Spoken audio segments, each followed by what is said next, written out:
What is up, everybody? It's the chairman of the United States Department of Nerds, where we are for the people, by the people, and of the people. You are listening to the USDN on the DFPN.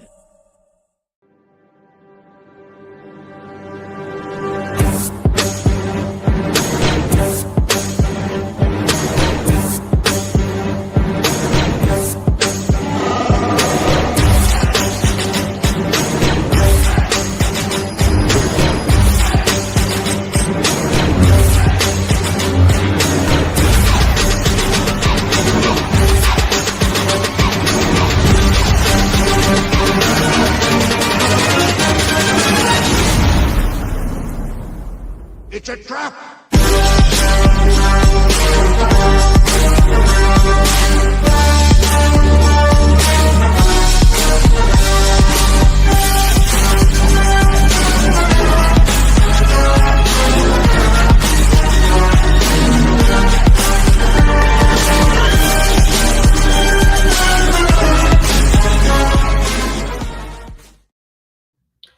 All right, welcome back, everybody. Let's welcome in my guest for today, and that is Bruno Catarino. Am I pronouncing that right? Yeah, close enough. Yeah, thank you. Tell me how to pronounce it. I want to know how to pronounce it. I kind of given up on trying to get people to pronounce it right because it's like, To me, Catarino sounds so damn cool. I know I'm probably butchering it, but it sounds cool to me. no, but Bruno is correct, though.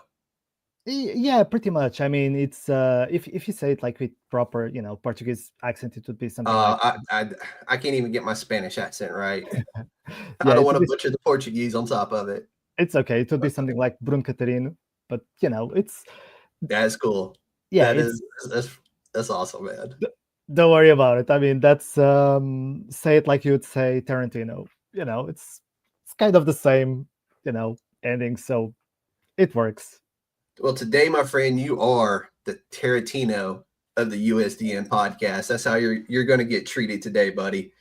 So let's dive into this. Give us a little bit of background on yourself and how you got into writing comics or wanting to just like write comics in general. Yeah. So, do you want the long version or the short version? It's up to you, man. It's all about you and your new book. So I want to make this all about you. So if you want to give us a long version, you can. No, I'll try to keep it like the 50-50 version. Sounds good. So yeah, hey everyone, and yeah, thanks for having me. But yeah, I mean, how I got into comics was kind of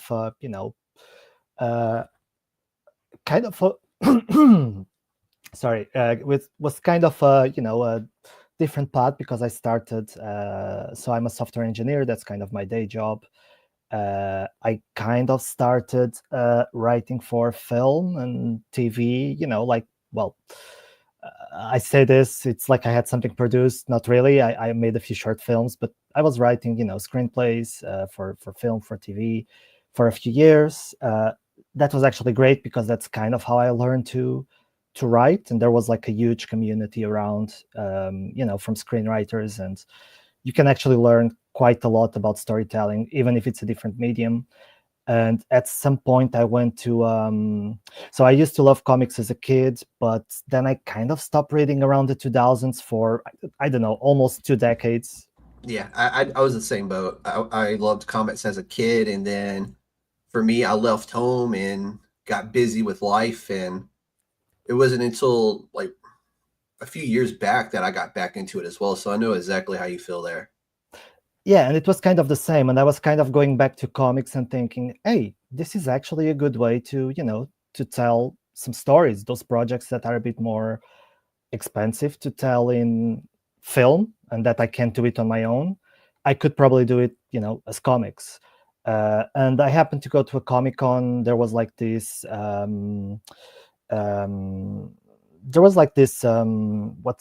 workshop about writing comics, and I attended. So the guy was Neil Gibson. He's a writer as well, and he's a publisher. He writes a lot of like horror-y kind of stuff. That's up my alley. I love a good horror comic. Well, then get this. He's now officially writing the Black Mirror comics. So Oh, nice. check it out. Yeah. So Do you have a date on that, or what's the time frame looking like on that? I don't know. I just the I'll last time, look it up. yeah, That's cool. the last time I saw him at a con, he had like a big banner and all from Mhm. Black Mirror. Yeah, really cool. But yeah, so after at the end of the workshop, he kind of told everyone, hey, just just get writing, send me a 4-page comic and I'll read it and I'll give you my thoughts and all of that. And I did send it, and he liked it. To a point that I met him by accident a few months later, and he pitched my story to another guy that was with him, and he still remembered. So I was like, okay, Mhm. it Now, did does. anything come from that book or from that Sorry. story? Did So the story get published or anything, or? not yet, but that story is I kind of expanded the story a little bit. Okay. That story will be in a sci-fi anthology that I'm working on. Okay. So yeah, it will be published. Okay. Good. If you sign up to my newsletter, you'll actually get that story for free. Oh, nice. So yeah. And send everybody to sign up for his newsletter. As a matter of fact, when we're done today, I'm going to go do it because I missed that. So yeah, it's so that was the first story that I wrote, and after that I kind of just started writing more stuff for in comics, and adapting some short screenplays into comics, and yeah, just start writing original comics and stuff like that. So I don't know, how is that for a origin story? Everybody starts somewhere. I like that, actually. I really do, especially getting to meet somebody and then them you sending them a story and them actually liking it. You know what I'm saying? Because I know that feeling with writing that I do, and getting that praise for something that okay, this was my first time writing anything really, and them going, dude, you never done this before. That feels good. Like knowing that they were like, he's got something. So that's a good feeling. Yeah, I mean, I wouldn't say I've never done it before. I mean, the format was new for me, but Yeah. I had been writing for like 10 years, just not comics. Mhm. There was a period of adaptation, it's a different Yeah. format, but yeah, I wouldn't say that I would just, I just came up and wrote something and people liked it. It was really not like that. Mhm.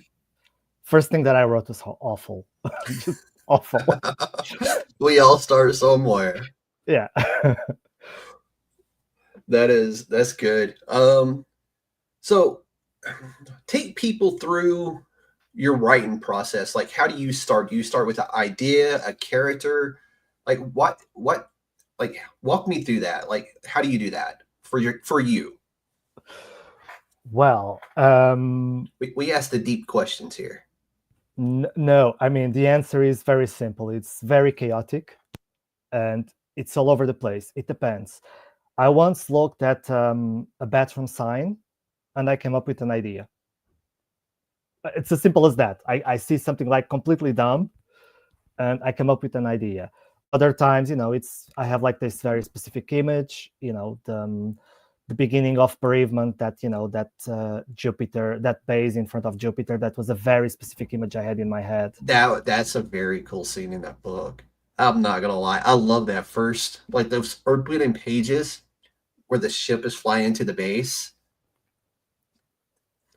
I can't remember the name of the artist that you had doing this book, but Samuel. he did fantastic on those opening pages with the ship flying in. Amazing.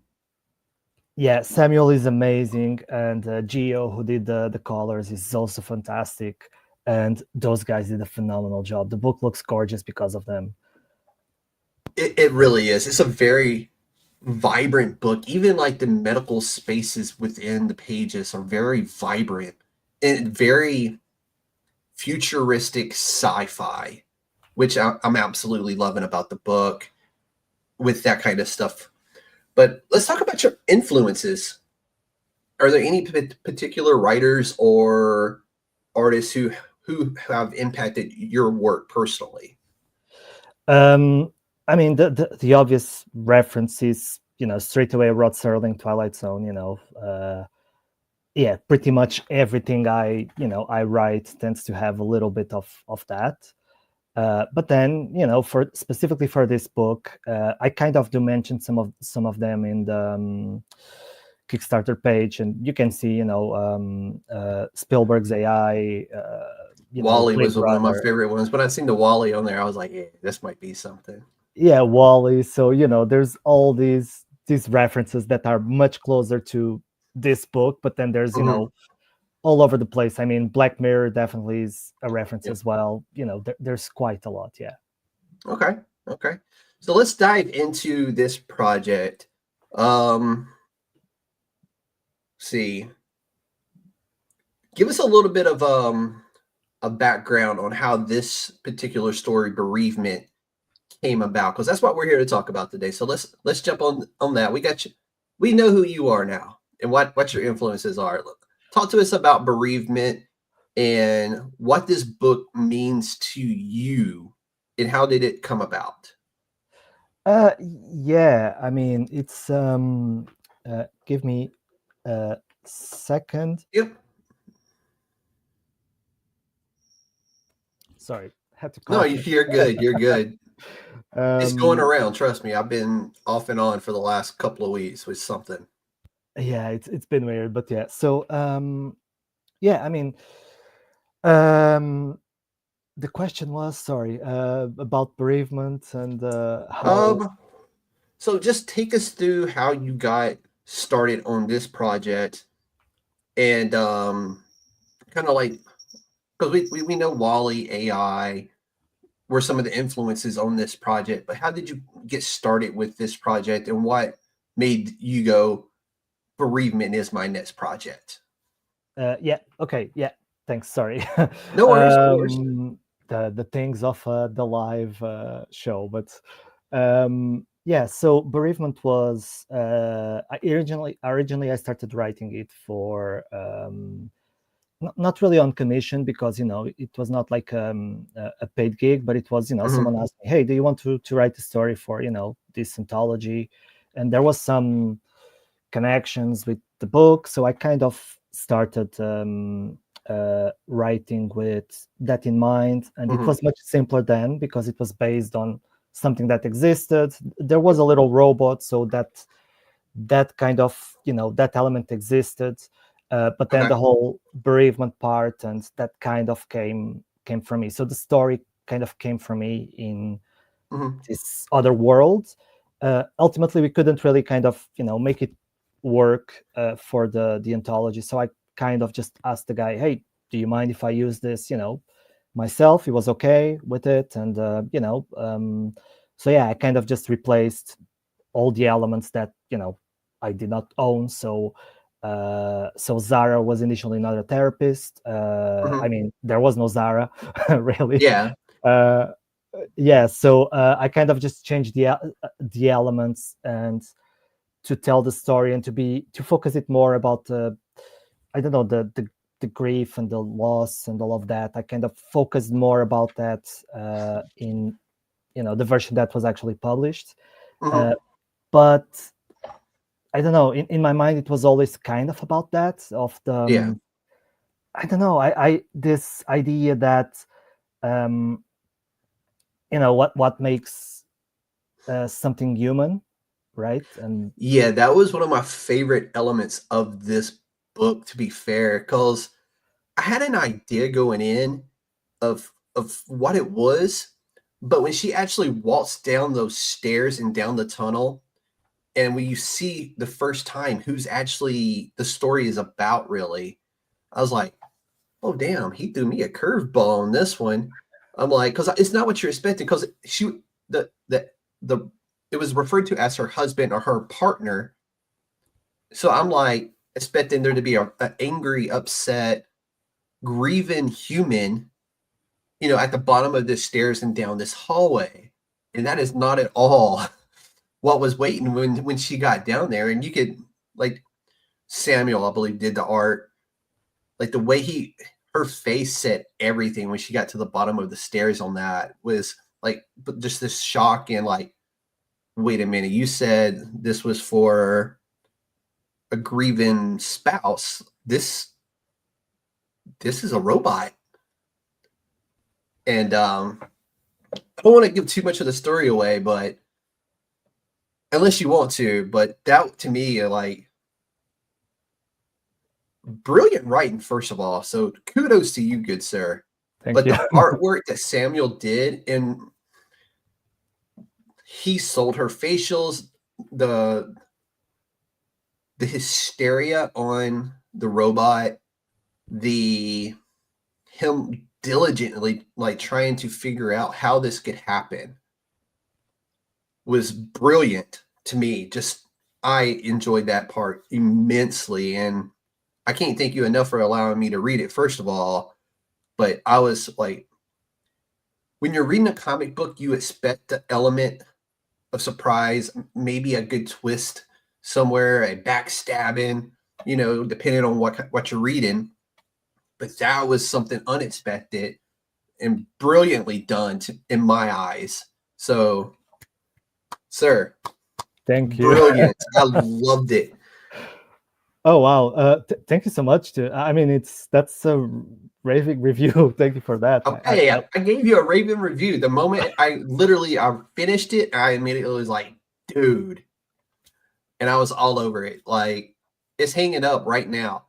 If you go to thedfpn.com, go to comic books, a review of your Kickstarter is on that page with the link to the Kickstarter. Because I took the review I gave you, wrote it over there, and expanded on it a little bit. So I enjoyed it personally. So, well, thank you. I mean, yeah, I'm speechless. I really am.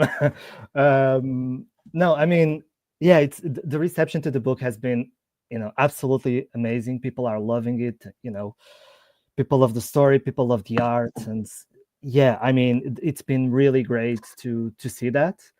But yeah, it always surprises me, when someone, when you come and say, why you love it, and it's like this specific, and it's like, oh man, it's, with the art on it, when I first seen it, I'm like, man, this kind of looks AI, but I know it wasn't. Like he did the art himself, but like a lot of the modern comic books now, I know there's some companies who are just using AI, and I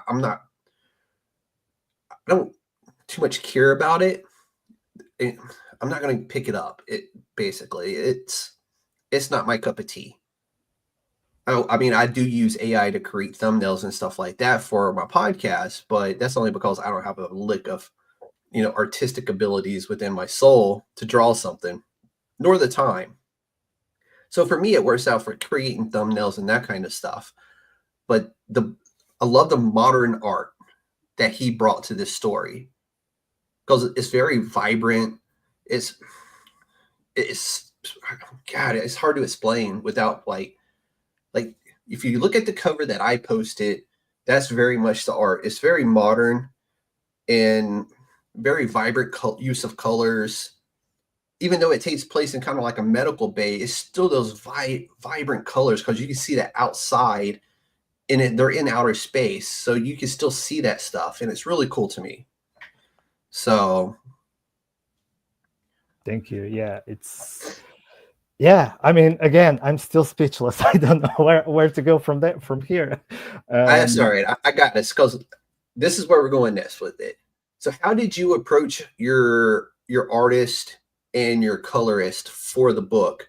Now, is this a team you've worked with before in the past, or how did you go about selecting Samuel, and I can't remember who you said was the colorist on this book? Like, how did you go about selecting them? Yeah, the colorist was Gio, and yeah, so Samuel introduced him to me. Okay. So they had worked together. I had never worked with them, and yeah, I just I found him. I found Samuel on Facebook groups and for comic books, and yeah, I really liked his art. I asked him if he was free. We kind of started working on this. He recommended Gio, and because they worked together, they actually worked really well. As in, I mean, they were incredibly fast. Like Okay. Samuel would finish a page, he would send me to approve, and if everything was okay, we would just send it straight to Gio, and Gio would start working on the colors straight away. Like they were That's really cool. complementing each other really well, working really fast. And So what was the time like on that from start to finish, would you say? From you, I'm pretty sure you already had the whole story written out and you sent that over to Samuel, I'm guessing. Then Samuel kind of took your words and put it on paper. I don't know. I can't remember how long it took. I probably would be lying if I said, a number, but it was comparatively low compared with other projects that I've done. Yeah. Okay. Yeah. I mean, I don't think it took more than 2 months to do the whole thing. Wow. That's Probably a lot less. Okay. Yeah. It was really fast. Yeah, that was moving right along. Sorry? So I say he was moving right along with that. Yeah, I don't know. It was probably a lot less than 2 months. I mean, I'm just putting that as a cap because I can't remember exactly how long it was. Yeah. I just know that it was relatively fast with other projects. Yeah. Okay.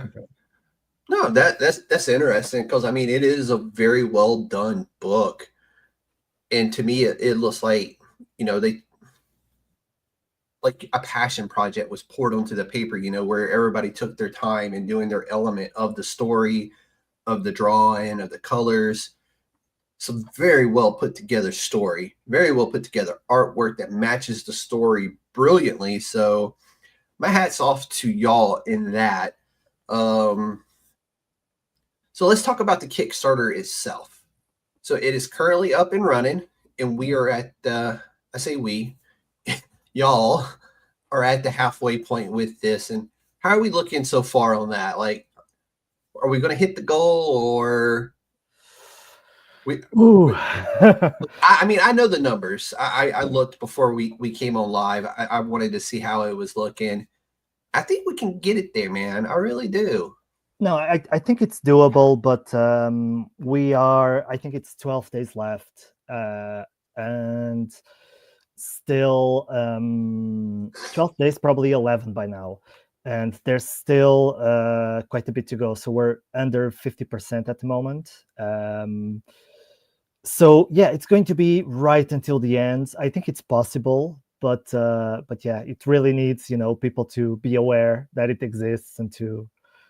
I mean, you heard, right? All the reviews. It's a great book. It's the best. It really is.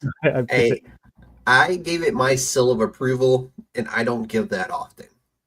Okay. Like literally, if it's got the stamp on it, it's good. It's good in my eyes. And like I said, I don't give that often. So, and you, sir, have it. Oh, thank you so much. So yeah, I mean, you heard it. It's a great book. So go and back it because yeah, I mean, it's right now the most fun. Well, not most funded because it's not funded yet, but it has done better than my previous couple of projects already. Of course, it needs to funds for that to mean anything, but yeah, it's definitely doing well. It's still far from the goal, but I think we can get there if people look at it. And yeah, what are some of the rewards for backing the project? Yeah, I mean, so with any level, with any tier, you basically get 5 books by other creators in digital formats. So at the minimum, if you just back it with £1 or $1, a little bit more than that, you'll get five books straight away, and those are included in every one of the other tiers.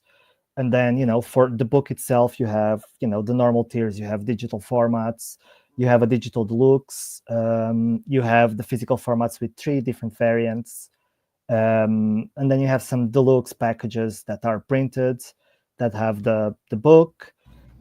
You have, and I think this is probably one that is maybe more worth it for people outside of the UK, which is the bundle that has all my 3 books. Yep, that's the one I did. Because if I'm gonna spend, I think it was like £10 on shipping, I'm gonna make sure that box is full.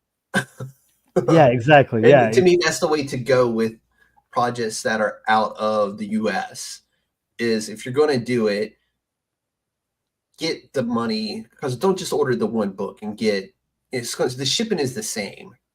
Mm-hmm.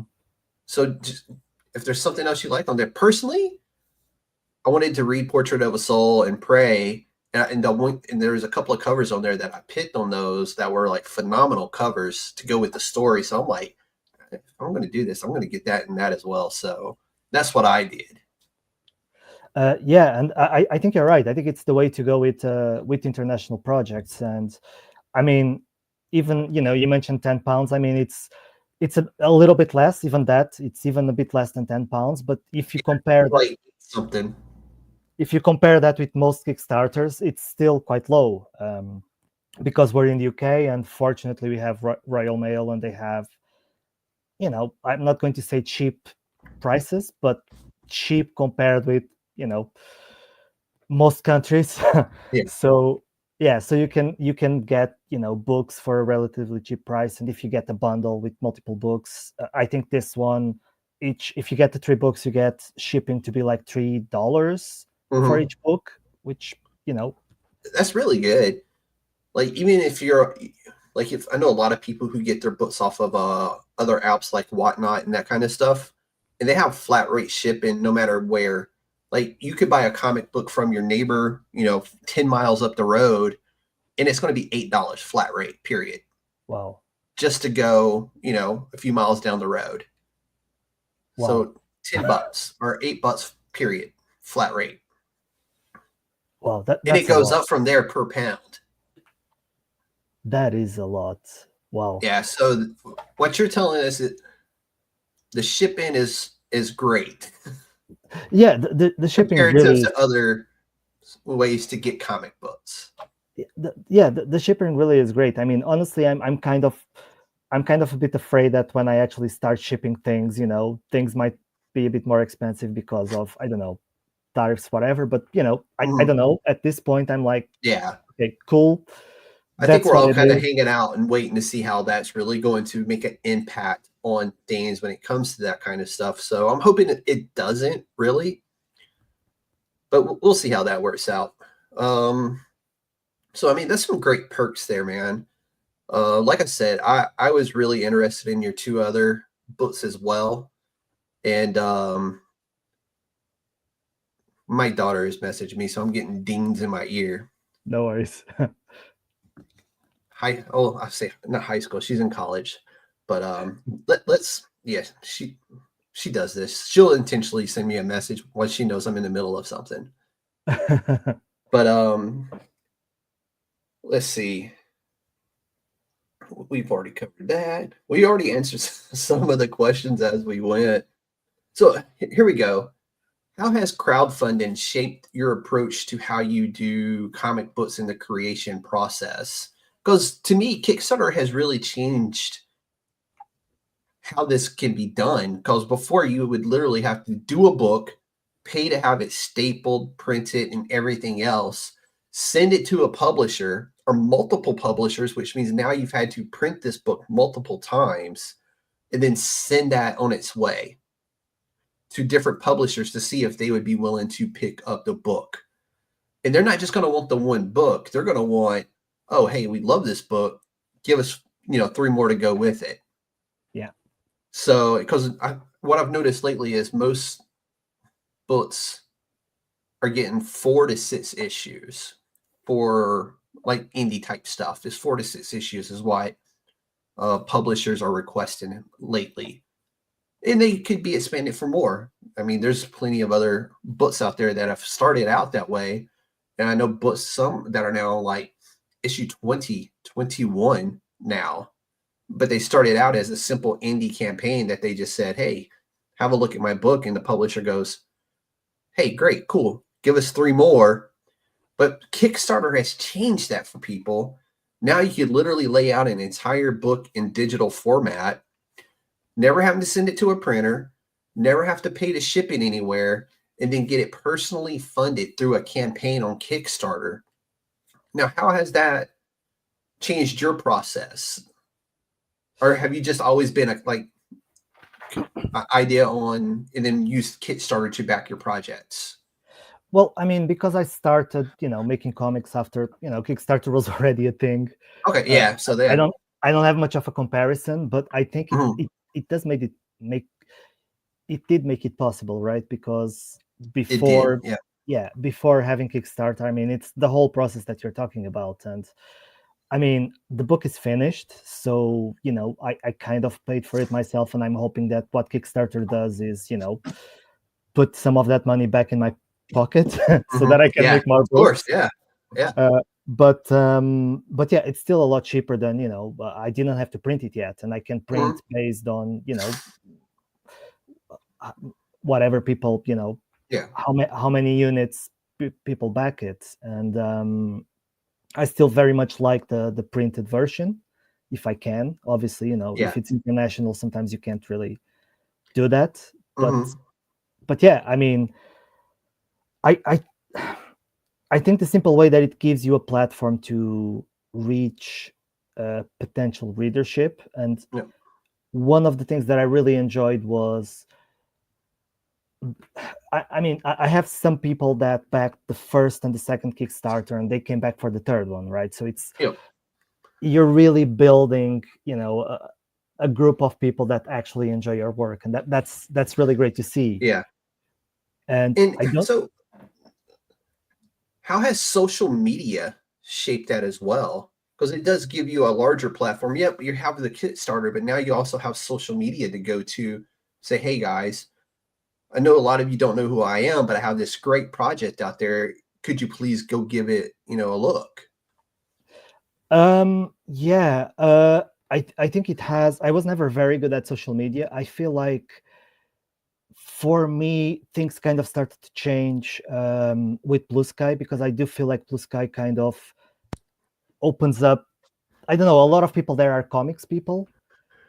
Yeah, there's such a huge, and I mean this like honestly, like for me, like I don't write comic books, I don't draw comic books, but I read them, I collect them, and I have a podcast about them. So for me, and I'm speaking honestly here, like it has doubled like what my access is to other writers who actually write comic books, artists whose covers I collect.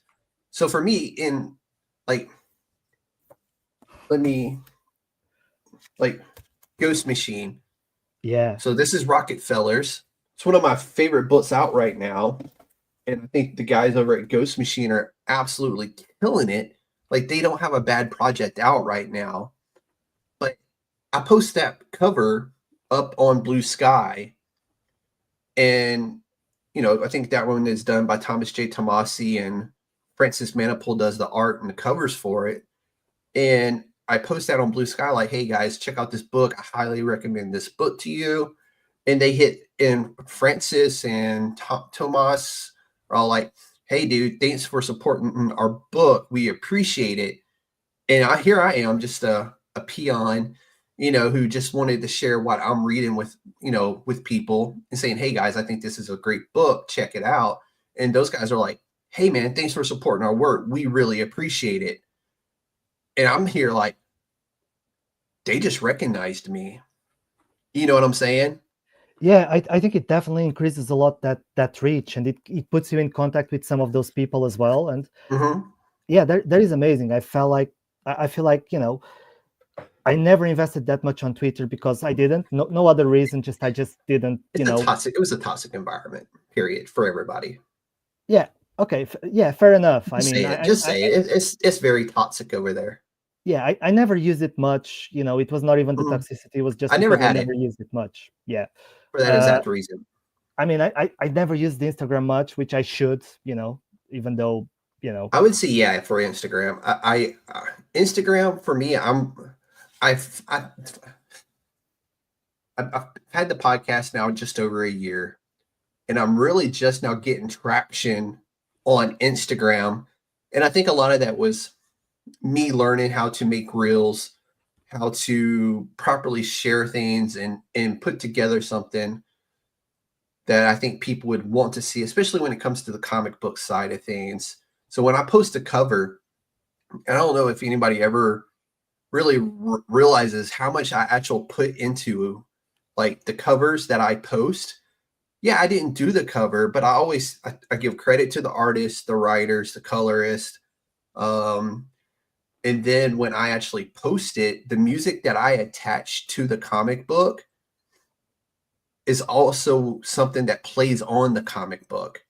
So I literally, in the search section of the music, I will type in keywords of the name of the comic book and see what comes up. And that's the music I select. Because you'll be surprised how many songs are out there that are related to a comic book some way or another, not intentionally, just because it's just how life is. There's not a lot of words and not a lot of names of things to go around. So things get reused. And some, like Spawn, for instance, has a movie. So it had a whole soundtrack. So you can go to the music, select Spawn soundtrack and find the song that you like and can select and put it to the cover. So when people click that reel and they get that cover and they get the music from the Spawn soundtrack, I don't know if anybody ever really realizes that I do all that stuff. Like I select the music that goes with that and I match it to the comic book itself. So it's another creative outlet, and eventually like people go, oh, this guy over here, this guy calling himself the chairman of USDN he's doing good things. He's putting our work out there and he's giving us praise on our work. So then they, it works that way. I'm sure it works the same way for you as well, because that's how I found you on Blue Sky. It's like, I'm guessing you've seen me post and go, hey, this guy's doing stuff with comic books. Let me talk to him. Yeah. So, and I'm thankful for it. Like that shit means the world to me. Yeah, but it's really that. It's, I wrote like this thing about things that I learned about Kickstarter. And one of the things that I put was exactly that, is that, when you're thinking about cross-promoting, don't think just, other creators. Think about, YouTubers, podcasters, because, if 10 people are, pushing, their own, I'm saying, a lot. If 10 creators are pushing people towards a podcast, for example, the next time that podcast is talking about your book, it has access to 10 times more audience. So it's you're kind of feeding off each other. Your book literally went from Blue Sky to my Facebook group, my podcast page, my Instagram, my personal Instagram, to Threads, which I don't do a whole lot on Threads. It's just the audience isn't there for certain things, in my opinion, on Threads. So yeah, I use it, but my audience on Blue Sky rather is growing daily, and with comic book people and writers and artists and podcasters alike. And if I, like I said, put my seal of approval on something, or if I'm pushing something, they see that and go, oh, well, if he knows what he's talking about, so let me push that as well. So then your audience just doubled again.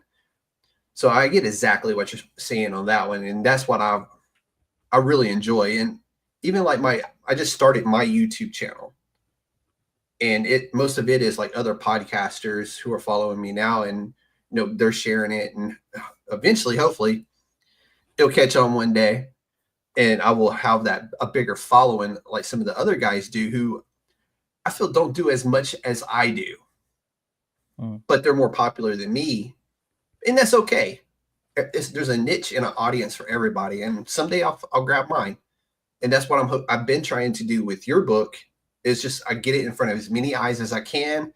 I tell people how much I enjoy it, because I really did, and I'm not just going to blow smoke up people's ass if I didn't enjoy it. I would have told you, like, hey, nah, I can't really do this one, and I've had to do that before, And I think it's the right thing to do, right? I mean, you don't have to like, you don't have to like everything, right? And I think being dishonest about, oh, I love this, and then try to, I don't know, try to sell something that you're not It sold on. It's like, credibility. It kills your credibility. yeah, you see it, you see through it. Yeah. Yes. Yeah. So And and it's like I said, I've turned them down. Like, hey, have a look at my Kickstarter and let me know what you think. And I'm like, I can't do that one. Sorry. yeah, which is fair. I mean, there are, super popular, filmmakers that everybody loves, and I'm like, yeah, Mhm. okay, it happens. I think it's normal. You don't like everything, so Yeah. And yeah, everybody has their opinion. So yeah. so let's see, because we're answering questions as we go on this. Because I make a list of questions I kind of want to tackle, and then we kind of tackle it as we go and just like talking to each other. But so here's a good one. What kind of advice can you give other aspiring comic creators who are considering Kickstarter or some other form of crowdfunding? What advice would you give them when it comes to running a campaign? Because there's a lot of work that goes into this that I don't think a lot of people really realize the amount of work that you do for this. So what's some advice that you have for people out there who are looking to do this? Yeah, it's a loaded how, question, man. how long do you have now? Hey, we got all the time you want to take. No. So yeah, I mean, here's the thing. I've run 3 Kickstarters. My current one is, still far from funding. So, it's worth what it's worth. This is based only on my experience. So, um, but yeah, I mean, like I said, I did wrote like that article about things that I learned, and that was a part 1. I'm going to write a part 2, but I would say, Where can people find part 1 of that? Like, is it uh, hanging somewhere where people can go and read it? it's on Medium. So if you search for B Catarino, you'll find that. Okay, But yeah, I can send it to you if you want. perfect. If you want to send it to me, I'll post it up where people can find it if they're interested in doing that. Yeah, but in any case, I can kind of just talk about some of the things that. I mean, one is, yeah, definitely social media, which I'm not very good at. I think it's like you say, I'm getting better at it. I think the game changer for me was when I was recommended, Publer, which is just like buffer. It allows you to schedule posts and to just. I think that is a life-saving The tool. ability to schedule your post, like for me, I make a video. I take that, like my comic book videos that I do weekly.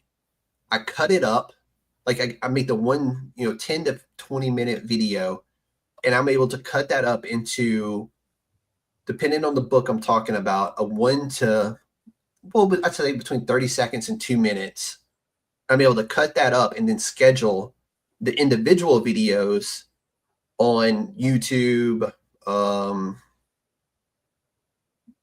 Facebook has a professional dashboard that allows you to schedule posts as well. The only thing I don't like about that one is you can't tag.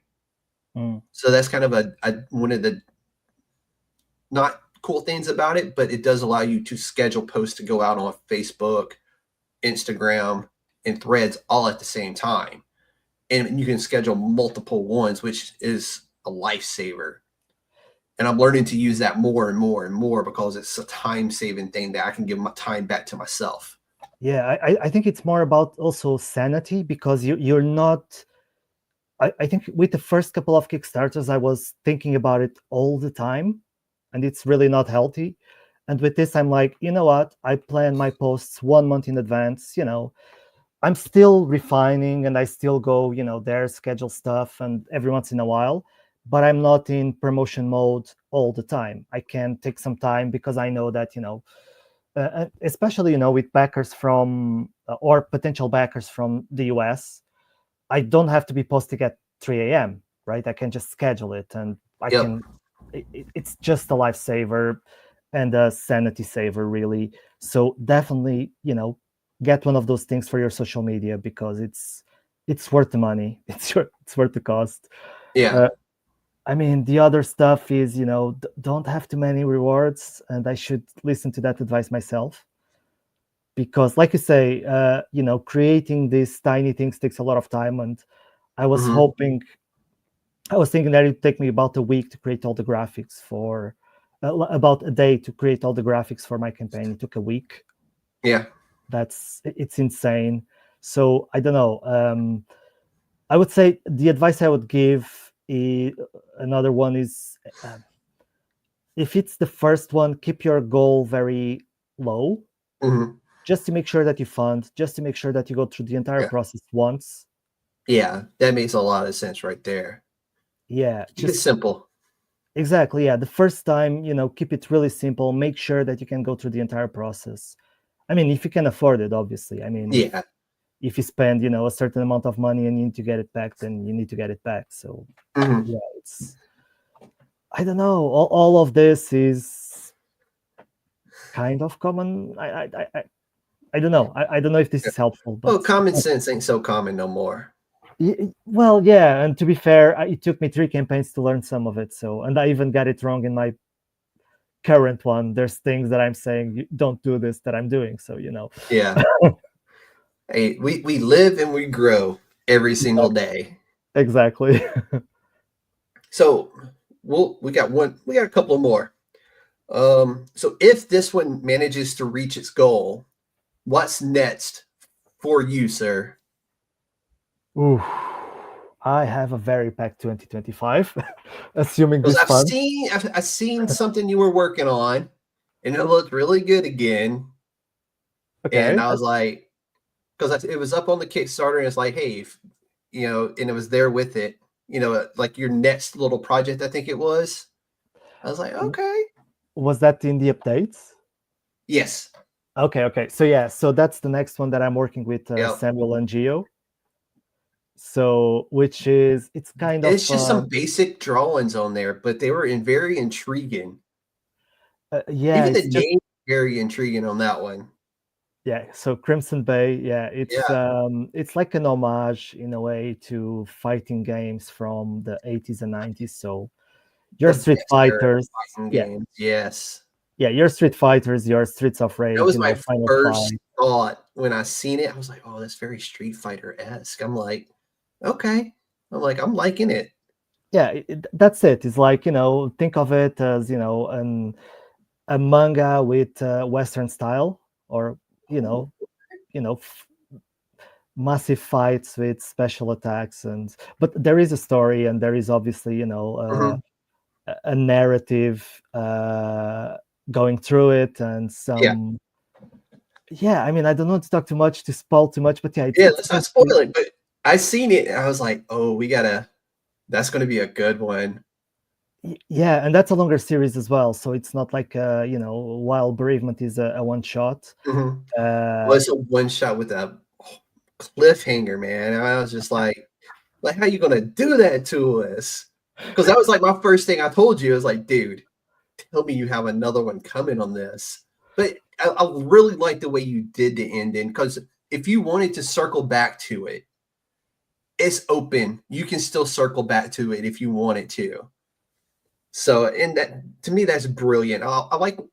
Well, not all one shots can do this, but this is one of those stories where it can do that if you wanted it to later on, to do like another one shot off of it if you wanted to. yeah, and I think that's it. I think the part there is, if I can think of something that it makes sense to make another one, I will, but I don't think I will make it just because people want it, Yeah, because no, you shouldn't. I don't know, it's very easy to, just do your sequel because it's popular, and then, you Mhm. make, I don't want to say this live, but then you make your Joker too, right? It's like, Yeah, ooh, I it's don't a know. I haven't horrible watched. one. I It's a haven't watched it. horrible one to use. I haven't watched it. I just heard, people say that it's not at all like the first one. The um, first one wouldn't even get on that one. okay, fair enough. Yeah, I do think that the first one was okay, but the second one I haven't watched it. I just hear like it's yeah. You ain't Um, missing nothing. Save yourself the 2 hours. exactly. um, but yeah, I might do that. If I come up with some idea that's worth, writing something else, I will. Mhm. But yeah, in the meantime, working on regular series like, Crimson Bay, Yep. which you saw some art for. I also have a superhero series coming up, which I pitch it I as. did see that one. You did see it? Yeah, I seen it listed on there. Okay, I pitch it usually as a Walking Dead with superheroes. Yep. In the That sense to me that, is pretty dope story. yeah, in the sense 'Cause that, you know, I'm a fan of The Walking Dead, and then you throw superheroes on top of it. I'm like, hey, you had me at Walking Dead, man. well, yeah, but there aren't really some. I take that back. Don't give too much. Don't give too much. I take that back. I was going to say there are no zombies. That's not true. But yeah, it's not about the zombies. Let's put it like that. But Good. yeah, Okay. imagine a world where, you know, regular world where you wake up one day and suddenly there are superheroes. Like, so it's that kind of concept. Okay. How does that affect, you know, the world and that sort of thing? I mean, yeah, I have a few. I have the sci-fi anthology that I told you about, which is one story away from being finished, and I'm really excited about that one. A lot of stories there that I really like. Yeah, I mean, like I said, quite a lot of. I have another one shot that is more like medieval. Historical drama. Think, you know, the political parts of Game of Thrones. Okay, yeah. So it's that kind of thing. Yeah, I have stuff for this year, quite a lot. Sounds like it's a full year, man. Yeah, which depends on this funding. Yeah, so let's see if we can get this funded the rest of the way, man. One more time before we close it down for the day. Tell people where they can find this current project at on Kickstarter, how they can find it, and also tell them where they can find you on social media if they want to give you a follow. Yeah, sure. So this project, yeah, just go to Kickstarter and search for Bereavement. I have a couple of other projects there as well. If you want to, you know, to look out and you want to follow them right now as well. But, you know, right now live is Bereavement. And if you want to find me on social media, Blue Sky right now is the best place. And it's Bruno Catarino, I think. It is. Yep. It is. Okay. Yep. And yeah, I'm trying out Mastodon and Vero, but I don't know. I don't see people using them. So right there, it's B Catarino. So, you know, give me a follow there. But yeah, I don't see people going there. So Blue Sky really is the main one right now. Sounds good. That's it. All right, I'll bring us home then. All right, everybody. If you're able to head over to Kickstarter, search Bereavement, and give this project a back end if you can. I have personally read it already, and it is a phenomenal read and deals with grieving in a way that you don't really suspect. I will leave it at that. It is a unique way to look at grieving and really the impact on an individual when it comes to grieving and how everybody is differently when it comes to grieving. Go find Bruno over on Blue Sky. B Catarino. Bruno Catarino. Yep. There you go. So what's coming up next for USDN? We'll be back next week with another new comic book day, as always. Hopefully I can get it out to you sooner. Keeping in mind that distribution is horrible right now due to everything going on. But with that, I'm going to leave you with my man over here and his new book, Bereavement, that is currently up on Kickstarter, is USDN approved. If you tuned in to join us this morning, I appreciate you. With that, I will leave y'all with a thanks.